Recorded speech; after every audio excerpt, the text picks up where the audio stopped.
Meron na pong kaisipan na may gusto nang magpakamatay dahil hindi na po nila alam kung saan po nila, kumbaga, huhugutin yung solusyon para dun sa malaking problema na yun. So that's why po, sobrang bilis din talaga yung mga pangyayari na eto na, tinanggap na po namin.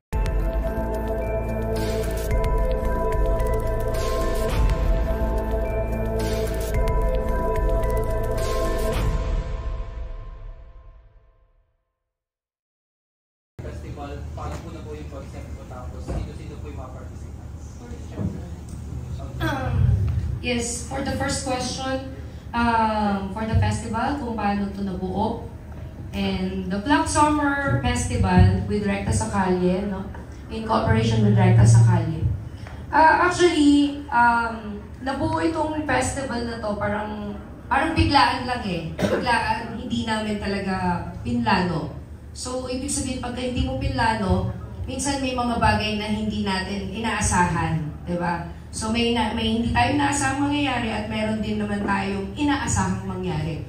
So, Black Summer Festival, kaya siya natawag na Black Summer, is the production was from Black Entertainment Production Incorporated. So, kaya tinawag natin siyang Black Summer Festival in cooperation with Recta sa Kalye. Have you heard the Recta sa Kalye po?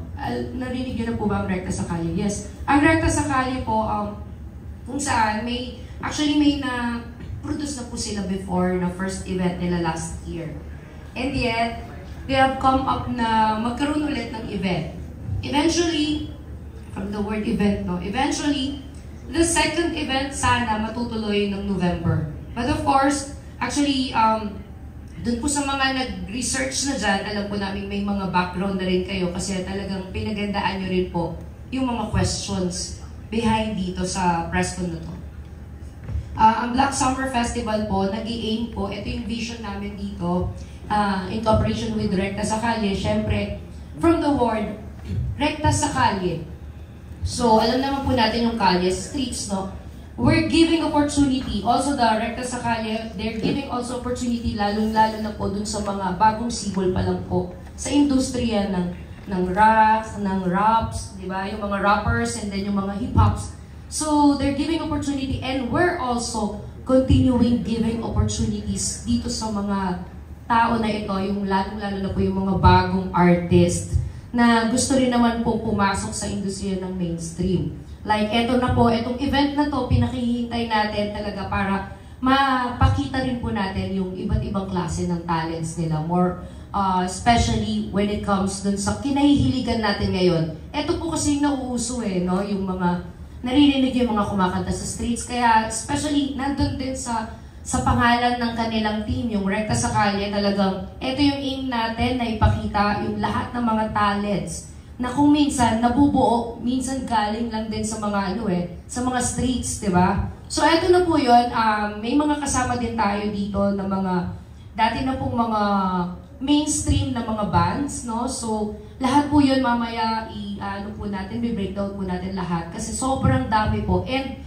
yet sobra din pong dami yung aasahan nating panibagong event po na ito. And yun po kasi kung inyo pong babalikan kung ano po yung history ng Recta sa Kalye, so eto naman po, eto po yung pinakabago sa lahat. Kaya po yun, eto po si Mong Feliciano and para masabi niya rin po yung kung paano nag-start ang Recta sa Kalye at kung paano na po ngayon naging si Black Summer Festival in cooperation with Recta sa Kalye. Alright, so mabilisan nito, I am representing behalf of Recta sa Kalye. Siyempre ito si Dropout din kasama natin. And ginawa ni Dropout actually to, guys. Kung naalala nyo, like kayo din long time ago, nag-perform kayo sa shop namin. And that's what we always do naman sa Recta, is to give opportunities. Nandun pa rin kami sa vision na yun, na magbigay ng oportunidad sa mga bagong talento at magbigay ng platform din. Katulad ko na videographer din. Ganun din naman yung ginawa namin, always for the last 5-6 years.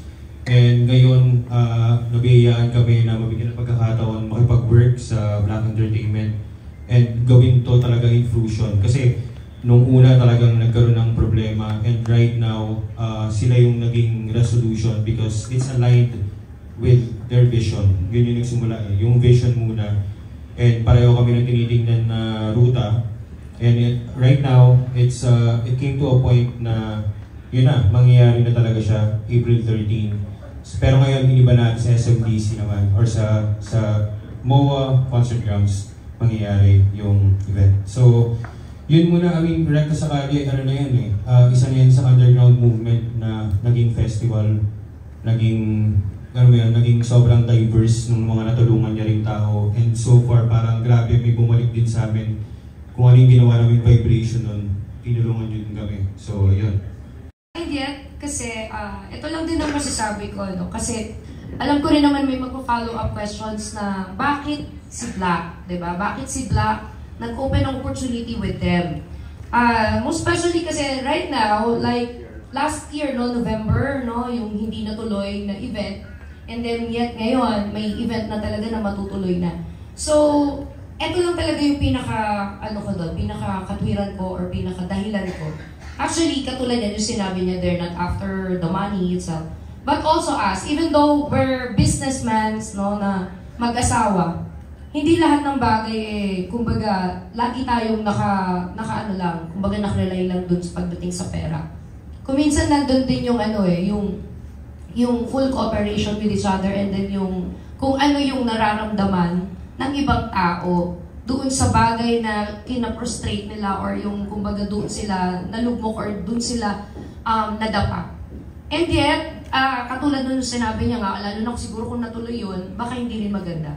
Sa totoo lang, may mga bagay talaga na inaalis sa atin ng Diyos, no? Na hindi natin may paliwanag, na alam natin nung una binigay na eh, di ba? Katulad yan, naging successful naman yung event last April last January 2023. Naging successful to. But of course, no, hindi lahat talaga ng binibigay sa ating blessings ay tuloy-tuloy. Unless, di ba? Unless, pwedeng maging tuloy-tuloy yan kapag ka, syempre, hindi tayo papayag na hindi maging tuloy-tuloy. Pero, minsan, may pinapakita ang Diyos sa atin kung bakit nangyayari yun. Kasi meron talagang bagay na ipinrovide siya para sa atin. Pero, laging in God's perfect time. Hindi yun doon sa perfect timing natin. So, siguro nga mo, actually, ayoko na sabihin ng word na siguro, this is the right time, no? So, this is the right time, and then, marami rin kayong natutunan doon. Kasi kung minsan, ang akala natin, yung mga kasama natin tao ay, ito na talaga yung tutulong sa atin at ito na talaga yung magdadala doon sa gusto nating pangarap na matupad. So, awa naman ng Diyos, ito, syempre, kami bilang nandito kami na Black Entertainment and also negosyante kami. So, alam din namin kung paano namin titimbangin ng mga bagay-bagay. And yet, alam ko may magtatanong sa inyo, bakit nagtiwala kayo dyan? Bakit ganito, ganyan? Siyempre, in the first place, hindi po namin talaga sila personal na kilala. Or barkada or friends na gano'n. Wala po. Pero, nung lahat ng mga bagay po na kung saan doon sila nagkaroon ng problema, sabi ko naman sa kanila, ang gusto kong mangyari, sabihin nyo na lang lahat ang totoo. Diba? So para alam po namin kung paano po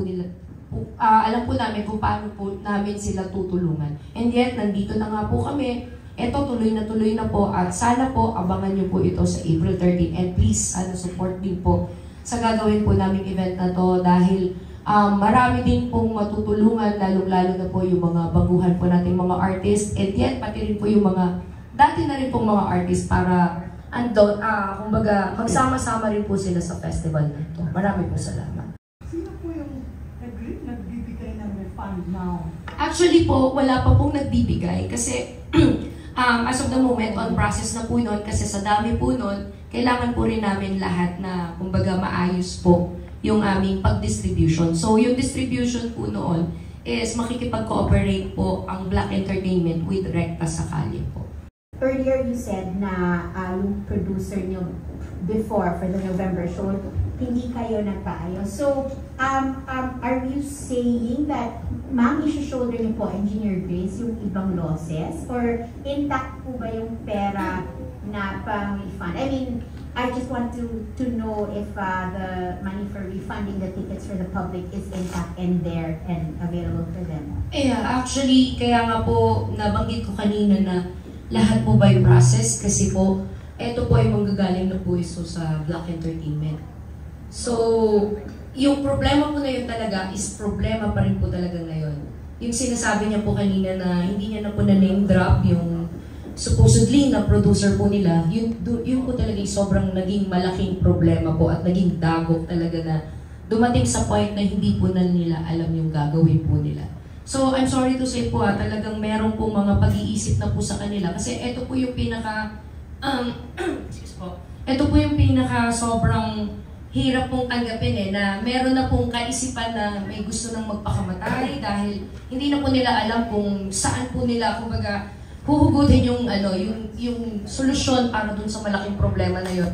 So that's why po, sobrang bilis din talaga yung mga pangyayari na eto na, tinanggap na po namin. Kasi eto po yung point ng time na andito naman po yung andito po yung opportunity rin and then maganda rin po yung kanilang vision.